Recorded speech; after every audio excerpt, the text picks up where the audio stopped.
ngeri-ngeri juga ya. Apalagi jumlah biku kan nggak banyak. Sekali kena ketularan nanti yang lain. Ya. Tetapi mengingat Bali ini adalah spesial, maka saya memberanikan diri tanpa masker, tanpa apa. Dan memang dan memang apa yang saya perjuangkan kemarin di perjalanan tidak sia-sia.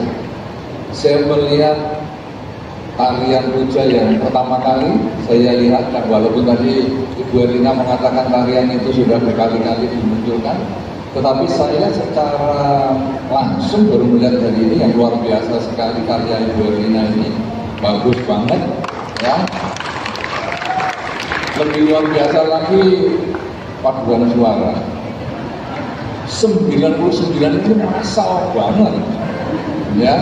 Jadi saya belum pernah melihat ada paduan suara sebanyak itu dan sekompak itu, luar biasa.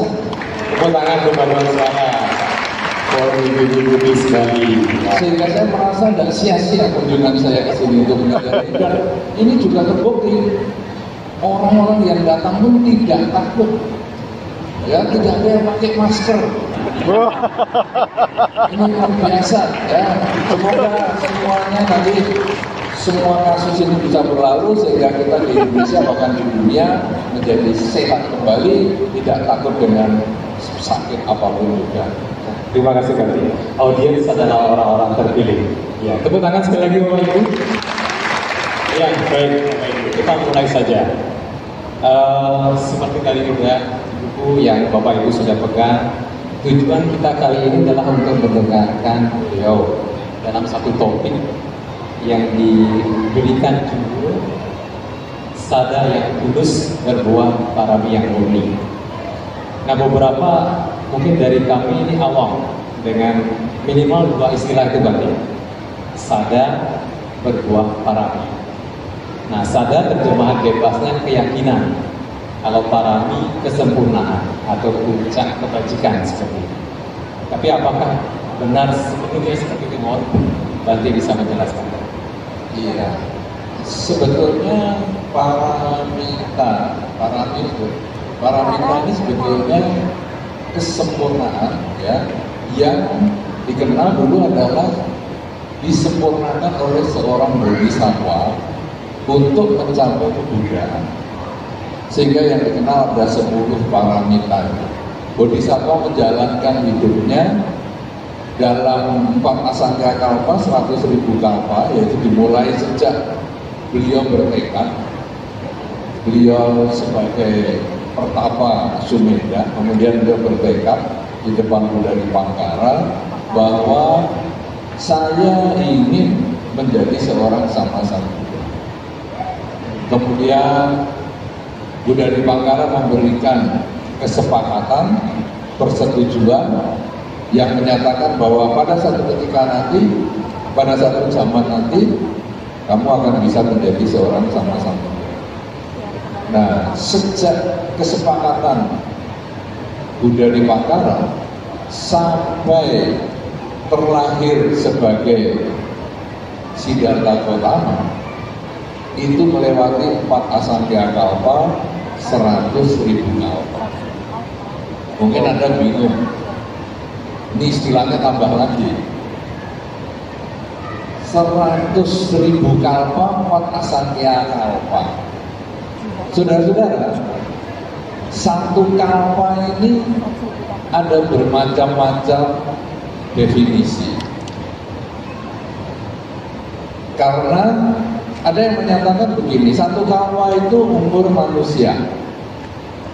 Itu yang kalau waktu Anda membaca di dalam Mahaparinibbana Sutta dan lain sebagainya, di sini disampaikan bahwa jika seorang Sammasambuddha berkenan, maka beliau bisa memperpanjang usia sampai 1 kalpa.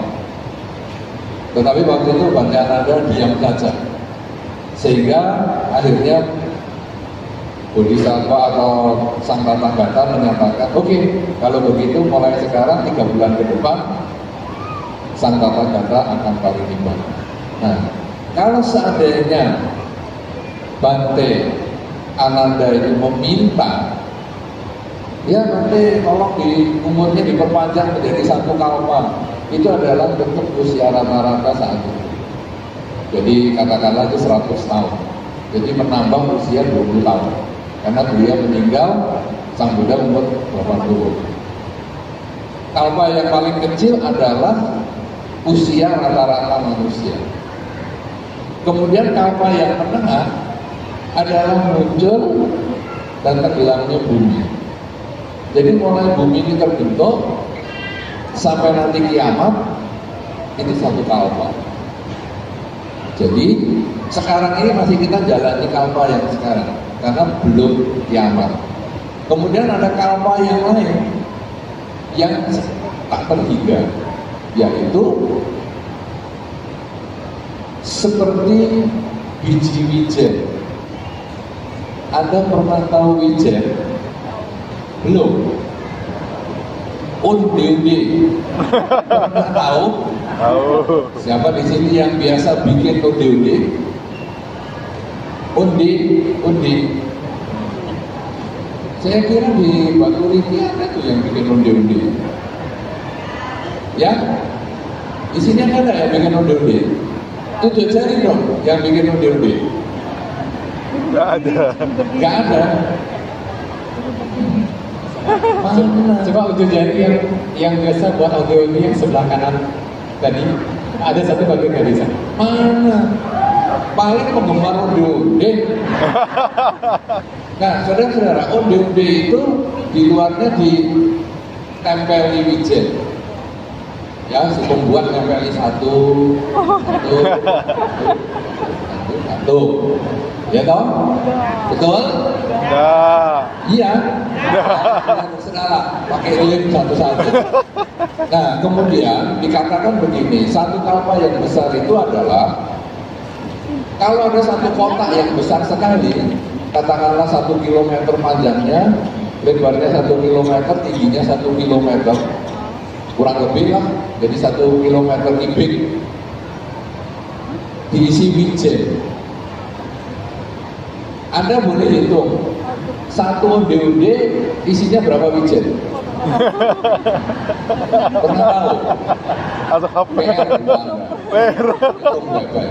Nah, ini 1 kilometer naik, 1 kilometer mendatar, memanjang 1 kilometer. Isinya wijen full. Hitung. Berapa kontainer itu wijennya? 1 wijen itu mewakili 100 tahun. Wow. Jadi kalau kalpa yang maksimal ini 1 kalpa itu habisnya wijen ini loh. 1 kilometer, 1 kilometer, 1 kilometer. Itu berapa banyak? Coba hitung. Hitung. Lo kan tadi Anda sudah dikasih ucapan apresiasi dari saudara Astigasi moderator, yaitu terima kasih atas partisipasi dan kerjasamanya. Toh sekarang hitung. Kalau nggak hitung berarti nggak berpartisipasi dan nggak kerjasama dong. Nah, itu adalah 1 kalpa, itu kalpa yang besar sekali. Dikatakan di dalam Dhamma bahwa kalpa yang dijalani Bodhisattva itu 100.000 kalpa itu 100.000 muncul dan tenggelamnya bumi.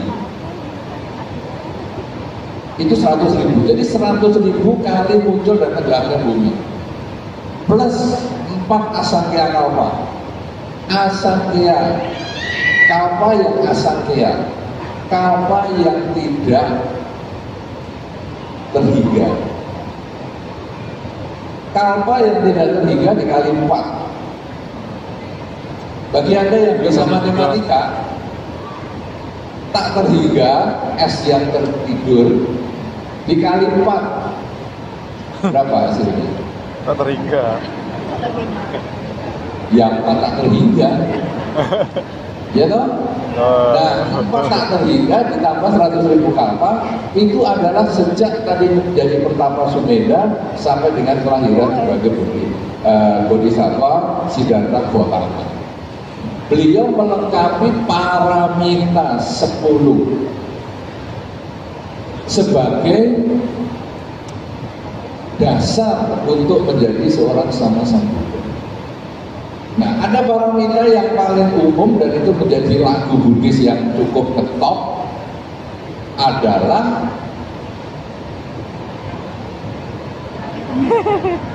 dana paramita. Di berbagai kota, di berbagai daerah, kecuali di Bali, kalau ada pertemuan pemuda, biasanya mari kita menyanyi, masing-masing daerah menyanyi, ya. Dari Denpasar, oh bukan dari Bali maksud saya, dari daerah A, ayo nyanyi, daerah B nyanyi. Yang paling saya dengar adalah lagu Dana Paramita, karena itu lagu wajib. Ya, kalau sudah Dana Paramita baru nanti Malam Suci Waisak. Habis itu nggak ada yang ingat. Tapi tadi ibu-ibu ini lagu buatnya hebat dong. Saya belum pernah dengar itu. Itu siapa yang nyiptakan? Tak tahu juga. Hah? Dari Jakarta ya? Lagu baru gitu ya? Lagu baru, saya belum pernah dengar kan?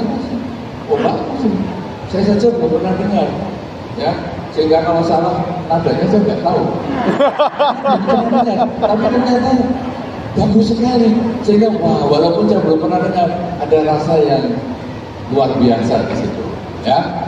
Nah, bagus sekali. Nah, saudara-saudara, jadi Dana Paramita ini sangat dikenal. Padahal selain Dana Paramita, ada yang namanya Sila Paramita. Ya, ada Nekama Paramita, ada Panya Paramita, ada Wirya Paramita. Ya, kemudian ada Kanti Paramita, Satya Paramita, Aditana Paramita, Meta Paramita. Kemudian yang terakhir adalah UBK Paramita. Ada 10 paramita. Tapi yang dijadikan lagu biasanya cuma Dana Paramita. Nah, saudara-saudara, itu adalah syarat untuk menjadi seorang bodhisattva. Tetapi kita para umat Buddha tidak harus selalu seperti itu. Kadang-kadang saya pernah ketemu latihan meditasi dengan Bante Giri, kemudian dia menyampaikan bahwa waktu itu saya masih sama Mira, dikatakan bahwa 10 paramita itu kalau kita dalam masa pembabaran dhamma seperti hari ini agak sulit untuk menyempurnakan, tapi minimal Dana Paramita itu bisa ya. Dana Paramita mudah tersenyum, ini termasuk kerelaan tersenyum, mengucapkan kata-kata yang indah, ini adalah termasuk kerelaan, kesempurnaan kerelaan. Kemudian bertindak yang memberikan manfaat untuk orang lain, ini juga kesempurnaan kerelaan. Nah, jadi kesempurnaan ini bermacam-macam, tinggal Anda mau pilih yang mana. Kalau tadi pesannya pendiam Bante Giri, di dalam kehidupan kita yang sekarang masih dalam masa perjuangan ini, Dana Paramita adalah yang lebih mudah dilakukan. Mau Sila Paramita, ya belum tentu mudah dilakukan. Apalagi Nekama Paramita, meninggalkan keduniawian, ini juga tidak mudah. Nah, ini tentang paramita, tentang keyakinan. Saudara-saudara, di dalam Dharma, keyakinan ini menjadi unsur yang utama, unsur yang pokok. Karena itu saya suka sekali dengan tema pada hari ini adalah sada yang tulus. Keyakinan ini betul-betul sangat bermanfaat. Ada satu kisah yang saya sampaikan, walaupun ini mungkin mengulang apa yang sudah Anda ketahui di dalam buku-buku Dhamma, yaitu adalah kisah seorang anak yang bernama Mata Kundali. Pernah membaca bukunya? Siapa yang pernah membaca bukunya Mata Kundali, anak dari Adina Pupaka? Sudah? Cuma satu. Coba yang sudah pernah membaca. 2 orang. Garuk-garuk tidak termasuk. Hanya 2 orang. Saudara-saudara, cerita ini menunjukkan keyakinan yang kuat. Selain keyakinan adalah kebenaran. Jadi ketulusan. Ini kan tadi keyakinan yang tulus, ya. Selain yakin, tulus. Kisah ini Adinawubaka adalah orang yang sangat kaya. Hanya saja dia agak kikir. Punya anak bernama Mata Kundali. Dinamakan Mata Kundali. Nah, Mata Kundali ini satu ketika sakit. Lalu bapaknya berpikir kalau sakit butuh obat. Kalau saya pergi ke dokter, biayanya mahal. Jadi saya berkunjung aja ke dokter teman saya. Nah, katakanlah saya Adinawubaka, kemudian saudara Stika ini adalah dokternya. Ketika saya berkunjung ke dokter tanya, Bapak sakit apa? Saya menjawab, saya nggak sakit. Cuma saya merasa sekarang ini di masyarakat banyak penyakit ya. Misalnya anaknya sakit kepala, bukan karena virus corona, sakit kepala. Jadi di masyarakat ini banyak orang sakit kepala. Mungkin dokter juga ini kan pasien yang sakit kepala. Kalau menurut dokter biasanya dikasih obat apa itu? Nah, dokternya lalu keluarkan rumus. Oh ya memang akhir-akhir itu banyak orang sakit kepala. Kalau ke saya ya biasanya saya kasih obat ini 1, 2, 3, 4. Oh ya, ingat-ingat baik-baik. Oh sudah ngobrol sana sini, pulang mampir apotek, beli sesuai dengan yang dokternya nyampaikan tadi. Tidak, beli, bawa pulang, hemat biaya konsultasi dokter. Terus pulang, kasihkan anaknya, sembuh. Nanti anaknya sakit apa lagi, tangannya sama. Boleh ke dokter yang sama, boleh ke dokter yang lain. Saudara-saudara, satu ketika anaknya sakit lagi.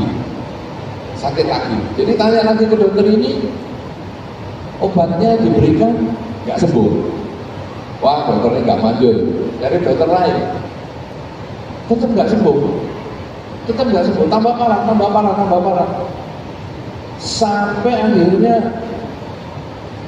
mungkin koma 1 bulan ya. Tapi nggak di Tiongkok sih waktu itu. Nggak di Tiongkok. Tapi ya sampai kurus juga. Nah, saudara-saudara, Adinawubaka ini kemudian berpikir, waduh, ini kalau anak saya nanti sakit di dalam rumah, orang-orang ini nengok. Kalau sudah orang-orang tengok, lalu dia lihat gelas saya, kok bagus, bawa pulang ya. Lihat makanannya enak, boleh saya ambil 1 kresek. Wah, ini tamu-tamu habis-habisin nih. Nah, saudara-saudara, kemudian oleh bapaknya ini, anak tadi diletakkan di teras rumah. Jadi siapa yang mau tengok silakan. Datang tengok selesai pulang. Jangan masuk rumah. Nanti ngambil barang. Saudara-saudara, lama-lama anak ini makin menurun kesehatannya. Makin menurun. Dan akhirnya anak ini merasa, wah, kayaknya sudah mau jatuh tempo. Lalu bagaimana sekarang? Aduh, gimana ya? Saya mau ketemu Sang Buddha bisa nggak ya? Karena saya sudah mau jatuh tempo nih, mau meninggal. Hari itu Sang Buddha bermeditasi seperti biasanya. Siapa yang bisa ditolong hari ini? Dan Sang Buddha melihat di seluruh dunia, beliau melihat, oh anak ini, si mata kundali ini bisa ditolong. Jadi kemudian Sang Buddha sengaja, saya akan jalan Mindapata lewat depan rumah si mata kundali. Saudara-saudara, kemudian pada waktunya beliau berpindah patah, beliau jalan dan beliau melewati depan rumah mata kundali. Mata kundali melihat Sang Buddha, walaupun dengan pandangan yang sudah kabur, sudah lemes, beliau melihat figur Sang Buddha yang luar biasa, cahaya tubuhnya yang luar biasa, langkah kakinya yang luar biasa. Kemudian beliau dengan penuh keyakinan, dengan penuh kebenaran yang tulus, beliau kemudian hanya mengucapkan, aku berlindung pada Buddha, aku berlindung pada Dharma, dan aku berlindung pada Sangha.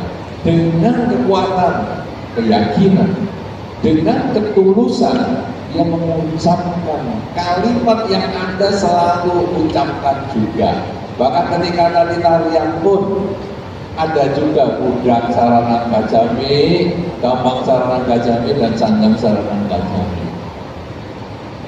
Dan setelah mata kundali si anak ini mengucapkan hal ini, beliau menghembuskan nafas yang terakhir. Melihat Sang Buddha mengucapkan kalimat penuh keyakinan dengan tulus, dengan penuh kebenaran, dan meninggal. Dan akhirnya beliau terlahir di alam bahagia. Ini kekuatan keyakinan yang luar biasa. Saudara-saudara, kita kalau melihat cerita ini, apakah kita ini bisa punya keyakinan yang kuat? Bisa. Penyempurnaan paramita mungkin kita harus bertahap. Salah satunya dana paramita tadi, dengan ucapan yang baik, senyuman, membantu orang, ya, dan kemudian berbagai hal positif lainnya baik untuk diri sendiri maupun lingkungan. Tetapi sekarang keyakinan itu adalah dasar kita melakukan kebajikan. Kalau Anda yakin perbuatan Anda melakukan itu dengan tulus, maka apa yang Anda cita-citakan bisa menjadi kenyataan. Sama seperti mata kundali tadi. Begitu dia punya cita-cita ketemu dengan Sang Buddha, dengan penuh keyakinan, dia bisa. Saudara-saudara, kalau mau tahu buktinya, di dalam hidup Anda sendiri, Anda pun pasti pernah mengalami. Ada yang yakin bahwa saya pasti bisa begini. Tanpa terasa, Anda bisa mewujudkan hal itu. Ada yang dulunya, masa sih bisa? Masa mungkin? Kalau Anda lihat perkembangan Wihara Buddha Sakyamuni misalnya, atau Wihara Buddha Guna misalnya, ketika kita di awal-awal, ya saudara asli juga pasti tahu, kita mulai dengan, kalau di Buddha Sakyamuni, wihara yang pinjaman dari Berliner, bekas pabrik garmennya. Apakah kita bayangkan hasilnya itu seperti hari ini? Mungkin kita tidak bayangkan. Tapi ketika kita mau berjuang dengan keyakinan, dengan sabda yang tulus, akhirnya bisa seperti sampai hari ini, yang setiap kali orang datang, wah kagum-kagum, wah luar biasa Buddha Sakyamuni seperti ini, lantainya pun licin sekali, ya, lantai kayunya, wah kalau kita mau namaskar aja harus hati-hati, karena sangat licin. Kenapa? Karena ini kekuatan keyakinan yang luar biasa. Sadar yang tulus membuktikan seperti itu. Anda yang berumah tangga, Anda yang punya anak, Anda yang menyekolahkan anak, Anda yang juga memberikan kondisi anaknya lulus, nanti akan lalu merenungkan, kok saya bisa ya menikah dengan dia? Kok saya bisa ya menyekolahkan anak-anak? kok saya bisa ya menyelesaikan semuanya? Kenapa saudara?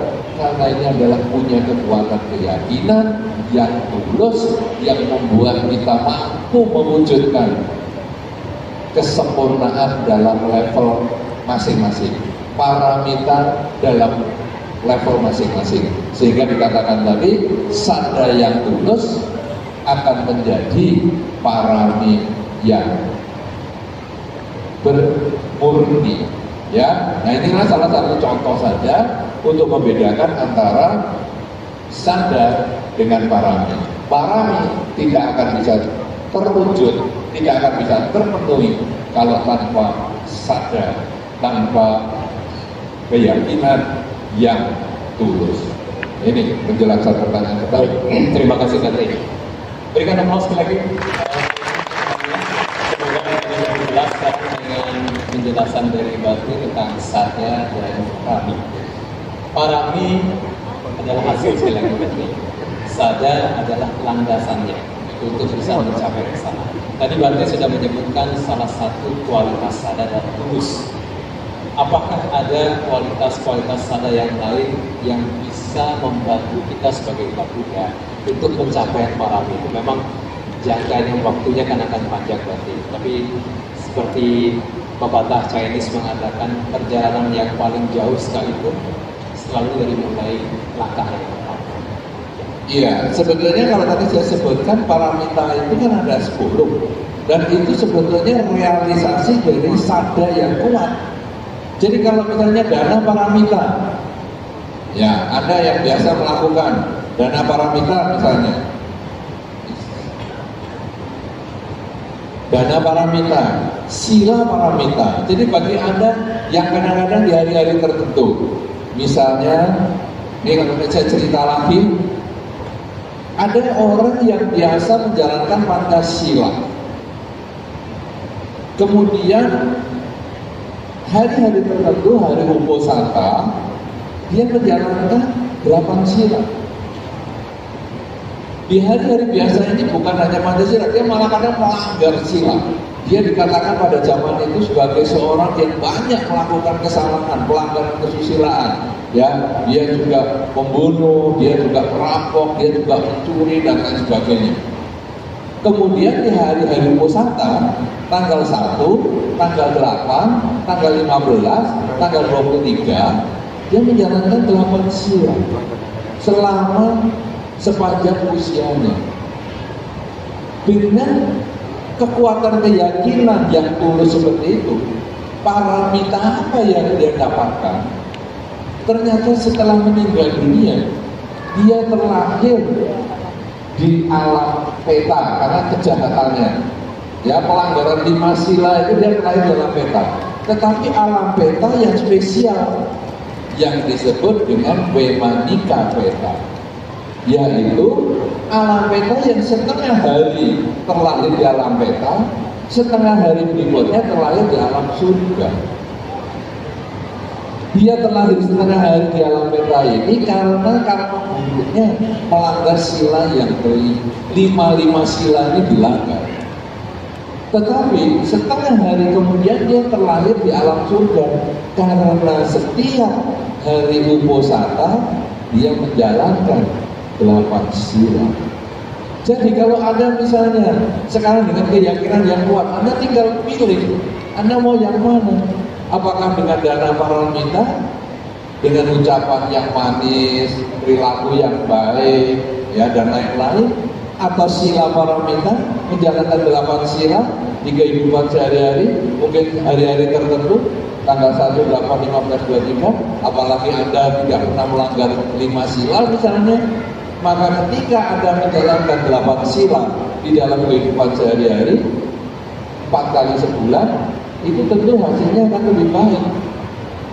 Kemudian ada lagi yang lain, yaitu kalau sekarang sudah ada dana paramita, sila paramita, nekama paramita, bagaimana kita melepaskan kemelekatan kita. Saudara-saudara, berbicara kemelekatan itu kadang kita hanya tahu hanya untuk orang lain. Misalnya kita pergi ke rumah duka. Di sini namanya apa rumah duka? Kargo. Pergi ke rumah duka kargo. Mau di packing. Saudara, ketika Anda pergi ke kargo, Anda melihat orang menangis-nangis. Dan Anda menasehati, tenang, jangan menangis, santai saja. Hidupmu sebetulnya sudah bebas dari beban. Dulu ketika pasangan hidupmu ada di rumah, kamu kan tegang-tegang, bisa. Sekarang ketika pasangan hidupmu sudah meninggal, santai kamu, tenang, nggak usah menangis. Itu kita nasihati orang lain. Tapi begitu kena diri kita juga bisa menangis. Dan kalau nanti orang itu menasihati kita, tenang, pasangan hidupmu kan menjengkelkan, membosankan, nggak usah dipikirin. Kan dulu kamu nasihati saya gitu. Kita akan jawab, lain dong, itu pasangan hidupmu. Memang pasangan hidupmu kurang berkualitas. Kalau pasangan hidupku sangat berkualitas. Jadi jangan dibayangkan, jangan dibandingkan. Nah, ini pelepasan ini sesungguhnya adalah kita berusaha merelakan. Ini seperti pengembangan dana barang kita dalam bentuk yang lain, yaitu mengurangi keakuan. Bagaimana kita membebaskan diri dari kepekatan bahwa apa yang kita cari di dunia ini, pasangan hidup, harta, karir, keluarga, apa saja yang kita cari di dalam dunia ini akan kita tinggalkan.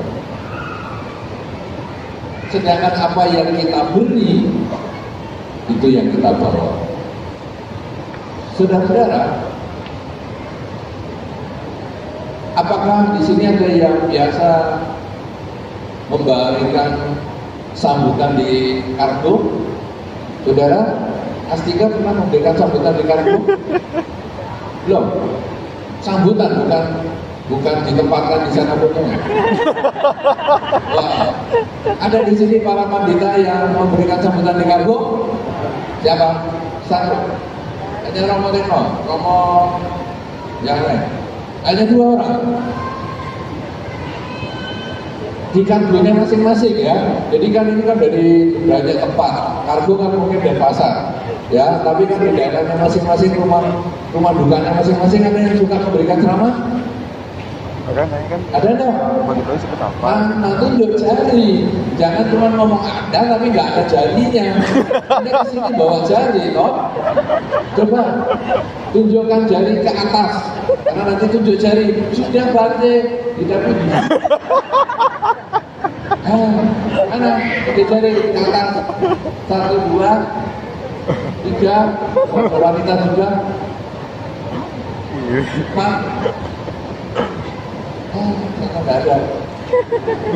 Saudara-saudara, sekarang yang meninggal adalah orang yang sangat pandai di lingkungan Anda. Apakah Anda akan membawa ceramah? Saudara-saudara, semoga dengan kepandaian yang dia miliki dengan gelar 13, beliau terlahir dalam bahagia. Pernah memberikan ceramah itu? Ya. Tidak pernah. Gelarnya pada 13.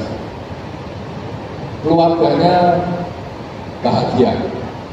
Saudara-saudara, semoga yang karena memiliki keluarga yang bahagia, pasangan hidup yang setia, anak-anak yang baik, ganteng dan cantik, semoga beliau terlahir dalam bahagia.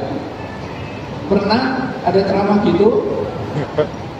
Jadi kedudukan pangkat tinggal, keluarga bahagia tinggal, kemudian kaya raya. Saudara-saudara, karena mendiang ini kaya raya, duitnya banyak, semoga mendiang berbahagia di alam kelahiran yang sekarang. Pernah orang kaya saya pernah lihat hidupnya pakai tas bermewah-mewah, tas bermerek dan sepatu yang mahal sampai puluhan juta. Meninggal loh, dikasihnya sepatu kek. Sepatu kek.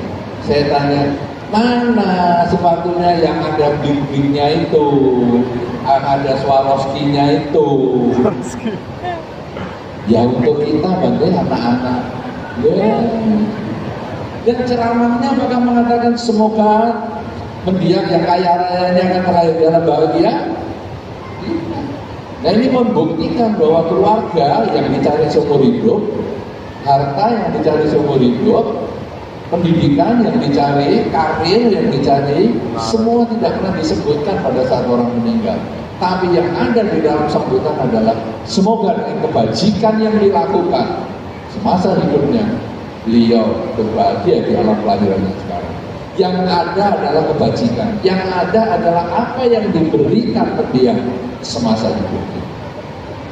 Nah, itu kalau sudah ada pelepasan, katanya ada dana, ada sila, ada pelepasan, ada kebijaksanaan. Kebijaksanaan adalah pemahaman dharma, memahami hidup yang tidak kekal. Jadi itu kadang juga disampaikan di dalam upacara waktu meninggal. Semoga beliau dengan pemahaman-pemahaman dharma yang beliau lakukan semasa hidupnya, dengan pengertian-pengertian dhamma, sudah menjadi pandita dan lain sebagainya, semoga beliau terlahir dalam bahagia. Begitu pula wirya, semangat beliau menjaga Buddha Dharma, semangat beliau melayani ajaran Sang Buddha dan lain sebagainya, itu yang akan membawa orang terlahir di alam bahagia. Dan itu menjadi parami yang murni. Dan itu kalau kita terangkan semua sampai nanti malam, karena ada 10 ya, tapi minimal Anda akan memahami dari keyakinan yang tulus ini. Kalau Anda memahami paramita, nanti Anda akan tahu apa yang saya harus lakukan, kualitas apa di dalam diri saya yang akan saya bisa kerjakan. Dan kalau saya sudah mengerjakan ini, saya merasa luar biasa ya ajaran Sang Buddha, ajaran yang demikian hebat, ajaran yang bukan hanya teori, tetapi ajaran yang kita bisa praktekkan dan kita bisa capai hasilnya di dalam kehidupan. Kemudian kita menghormat kepada Buddha Rupang. Aduh, Buddha sarana gacami, gampang sarana gacami, sandang sarana gacami. Aku sungguh-sungguh berlindung pada Buddha, berlindung pada Dharma dan berlindung pada Sangha, karena aku merasakan manfaatnya. Dan ketika demikian maka keyakinan kita kepada Buddha Dhamma semakin kuat, semakin kuat, semakin kuat, dan bahkan kita ingin berbagi kepada yang lain. Ya, nah inilah salah satu hubungannya. Apa sekarang yang kita bisa wujudkan kalau kita punya keyakinan, yaitu penyempurnaan paramita itu sendiri.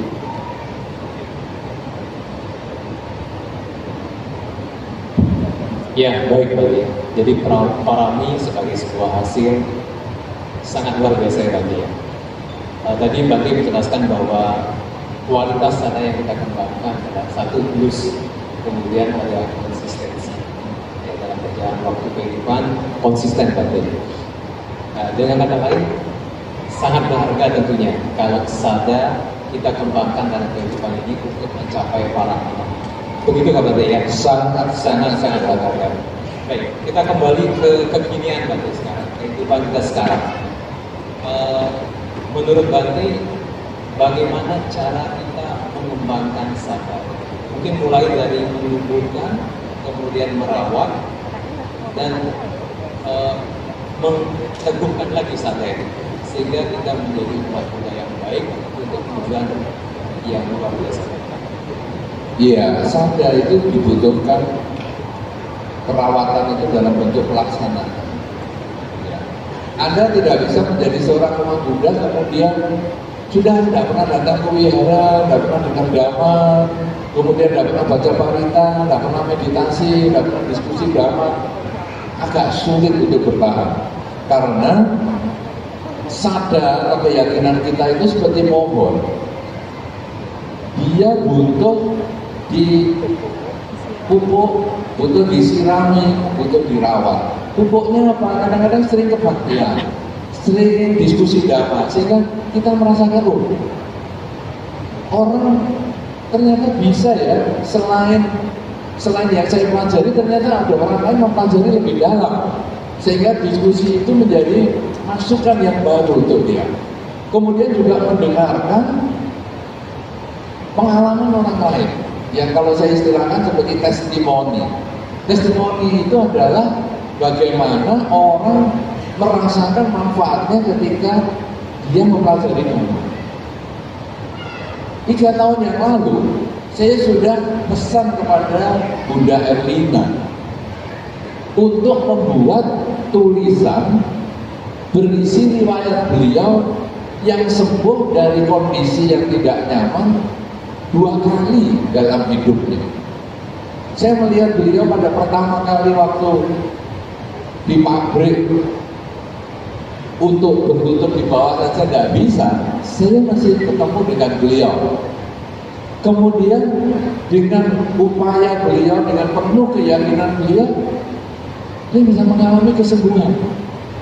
Kesembuhan yang pertama itu hal yang banyak orang alami. Tapi ketika beliau dalam usia yang lebih lanjut lagi mengalami kondisi yang tidak sehat lagi dan berhasil sembuh lagi dengan meditasi, dengan pelaksanaan dhamma, dengan sabar yang tulus untuk menjadikan paramita yang murni, ini menjadi luar biasa, kasus yang luar biasa. Dan itu kalau ditulis testimoninya itu menjadi satu pembangkit semangat, inspirasi, bahkan bukan hanya umat Buddha saja, tapi para pelaksana meditasi di mana-mana, dia merasa oh meditasi ini ternyata bermanfaat ya. Kok ternyata beliau bisa, saya mestinya bisa. Dan inilah testimoni. Di dalam Dharma, salah satu bagian dari Tipitaka ada yang disebut Teragata, yaitu pengalaman para Tera, para biku, dan Terigata, pengalaman para bikuni yang mereka mencapai kesucian. Itu bukunya tebal, sehingga ketika kita membaca itu kemudian terdorong satu semangat. Mereka bisa, kita pun akan coba. Nah, jadi keyakinan itu seperti itu. Ketika kita sering berbiara, ketika kita sering diskusi dhamma, ketika kita mendengarkan testimoni seseorang, kemudian kita juga mempraktekkan sedikit demi sedikit, maka hasilnya keyakinan kita semakin kuat. Apalagi kalau sudah terbukti seperti Bunda Erlina itu, membuat kita tambah luar biasa. Ya, nah kalau sudah demikian, hasilnya apa? Keyakinan itu tidak pernah tergoyahkan. Keyakinan yang tidak pernah tergoyahkan akan terbawa sampai kelahiran yang selanjutnya. Sama seperti mata Kundalini tadi, keyakinan yang tidak tergoyahkan akhirnya mengkondisikan dia terlahir di alam bahagia, walaupun meninggalnya dalam kondisi sakit, dalam kondisi yang menderita, tapi karena keyakinannya mengubah penderitaan dunia ini menjadi kebahagiaan di alam surga. Ya, jadi sangat membutuhkan perawatan, membutuhkan penjagaan, dan membutuhkan siraman pupuk keyakinan itu untuk bisa tumbuh baik. Ya, kami tidak perlu digarisbawahi berarti bahwa keyakinan itu ibarat pohon tadi ya. Dia mudah pecah dengan percaya, jadi butuh ditumbuhkan, kemudian dirawat, lalu dikuatkan. Betul, karena kualitas keyakinan itu juga akan menentukan kualitas kehidupan kita yang berikutnya, Bapak ya. Yang sekarang maupun yang berikutnya. Betul. Baik, tepuk tangan sekali lagi Bapak Ibu. Mudah-mudahan sudah mulai bergambaran tentang sadar, lalu memahami sebagai dampak akhirnya. Nah, satu lagi Bante, karena waktu kita tidak banyak. Baik, apakah Bante punya satu pengalaman atau hal yang bisa dibagikan sebagai perwujudan praktis, implementasi bagaimana sih caranya merawat keyakinan itu? Meskipun tadi Bapak sudah menyebutkan juga, mungkin untuk merawat kemudian menumbuhkan lebih kuat. Apakah ada bentuk-bentuk aktivitas yang nyata yang bisa dilakukan umat Buddha dalam masa kehidupan sekarang ini untuk mendapatkan sadar betul? Sebetulnya praktek dhamma adalah yang nomor 1 ya. Dengan kerelaan, kemoralan, dan konsentrasi, ini adalah sebetulnya yang menjadi dasar kita tumbuh keyakinan. Tanpa adanya praktek ini, agama Buddha itu hanya teori, agama Buddha itu hanya pengetahuan umum. Begitu kita bisa melaksanakan kerelaan, kemoralan, dan konsentrasi ini, maka kita baru bisa merasakan, wah, ternyata derajat Buddha ini luar biasa. Kita kemudian menghormat sang Buddha. Nah, penghormatan sang Buddha itu bermacam-macam cara. Kadang kita kebiara, kadang kita menjadi fasakal-fasika yang berbakti kebiara, menjadi daya kasabah, menjadi penyanyi paduan suara, menjadi para penari, kemudian menjadi para pandita, menjadi apa saja demi pembabaran dhamma atau pelestarian dhamma, termasuk berdana makan itu pun adalah termasuk kita praktekkan dharma. Dalam banyak kesempatan, saya nggak tahu apakah di sini Anda juga merasakan bahwa ketika Anda berdana makan, kadang-kadang rezeki itu bisa datang loh, tak terpikirkan oleh Anda. Pernah Anda alami semacam itu? Pernah? Tidak pernah? Pernah. Anda kadang berdana obat-obatan, baik kepada tetangga, kepada para biku, ataupun siapa yang sakit. Kadang-kadang kita jadi merasa banyak hal. Kita kadang mungkin sakit bisa ketemu dokter yang lebih tepat, tidak ngawur ke dokter yang lain-lain. Itu bisa. Karena itu, apa yang saya praktekkan ini sebetulnya sama dengan yang orang lain lakukan, yaitu pengembangan kerelaan, kemoralan, dan konsentrasi.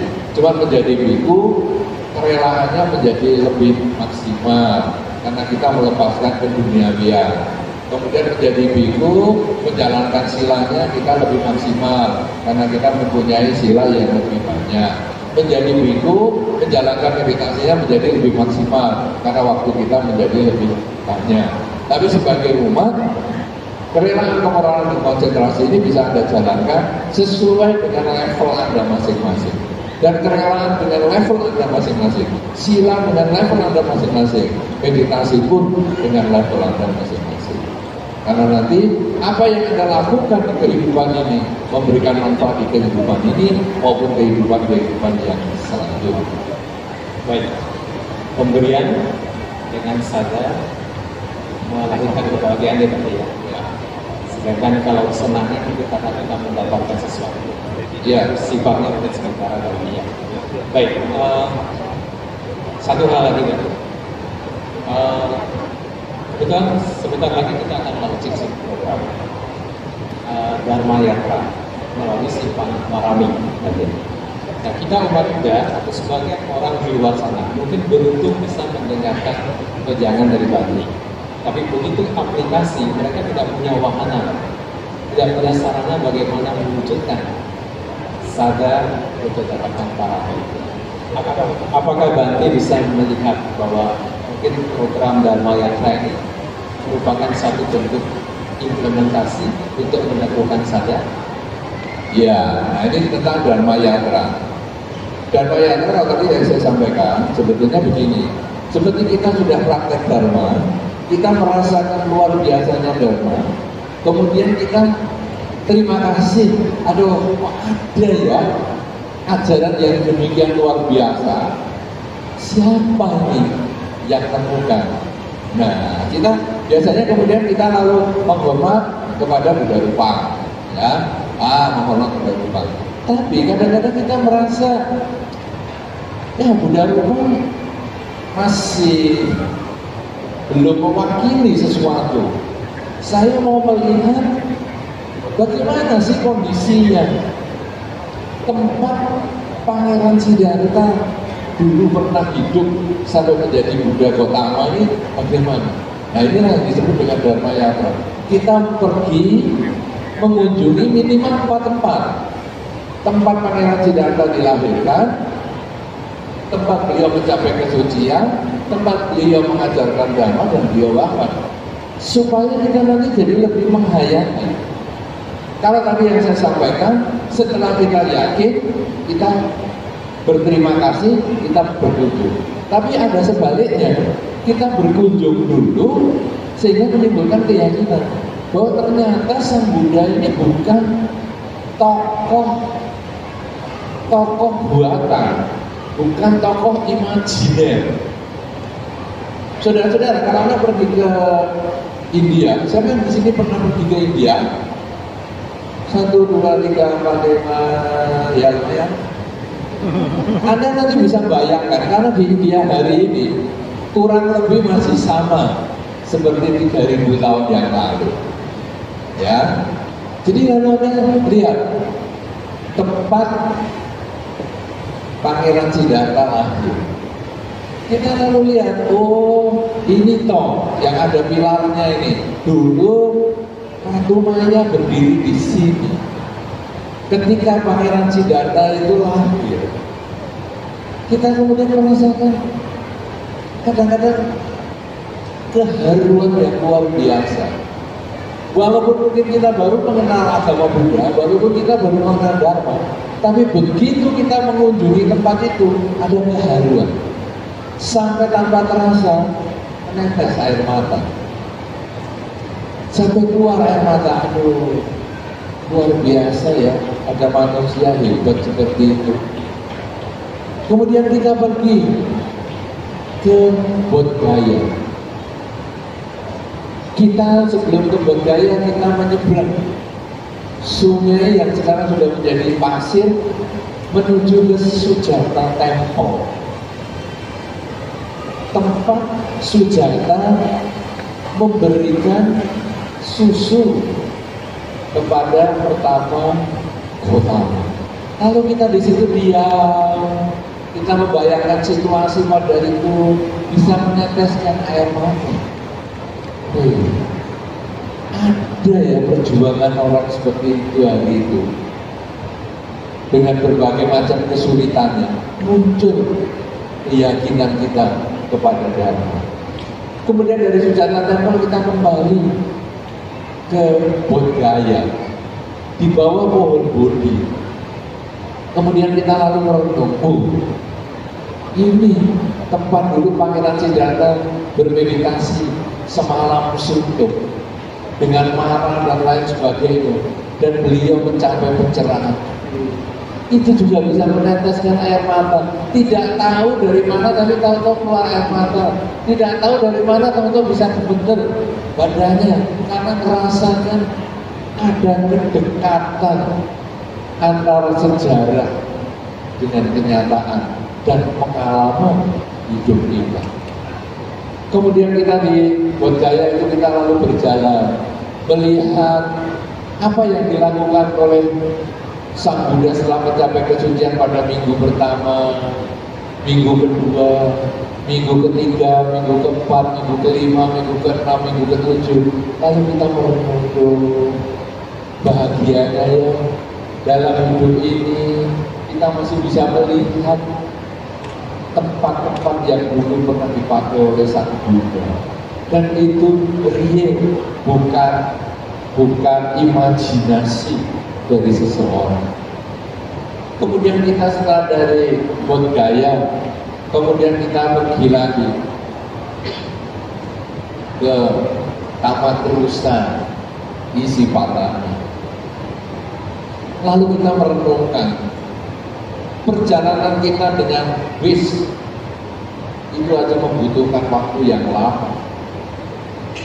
Dulu Sang Buddha hanya jalan kaki. Kok luar biasa ya. Lalu kita pada proses perjalanan itu merasa aduh, rasanya gak nyesel saya menjadi seorang umat Buddha. Saya harus bersemangat.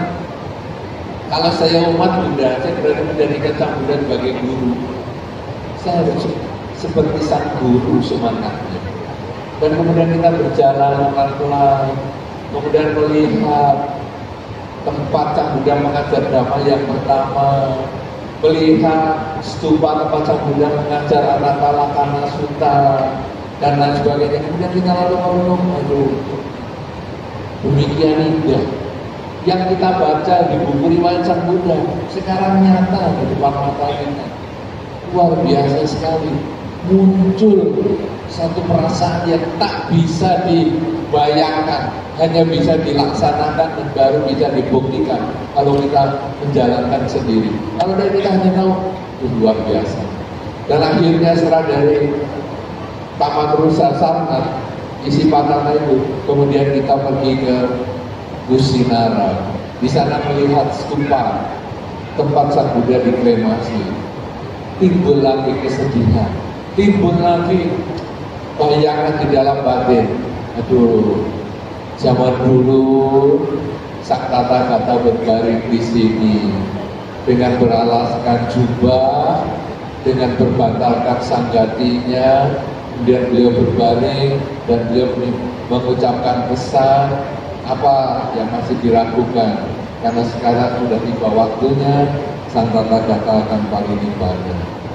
Keluar air mata lagi, timbul perasaan yang luar biasa lagi di dalam batin yang mendorong kita untuk lebih punya keyakinan yang kuat, punya sadar yang lebih tulus, punya sadar yang lebih kuat terhadap Buddha Dharma, punya sadar yang lebih kuat untuk melaksanakan Dharma, sehingga hasilnya nanti dikatakan di dalam Dharma, mereka yang pergi ke empat kunci ini di akhir kehidupannya, ketika terbayang, terkesan dengan pengalaman di tempat suci itu, maka dia akan terkondisi terlahir di alam bahagia.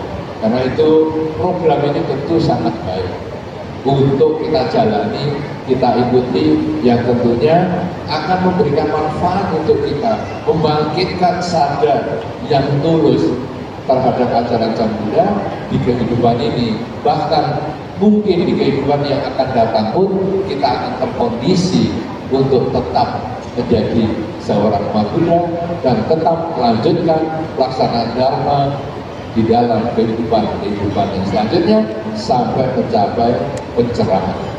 Jadi ini program yang penting sekali yang mungkin kita bisa dukung untuk diwujudkan di dalam waktu-waktu yang akan datang. Baik.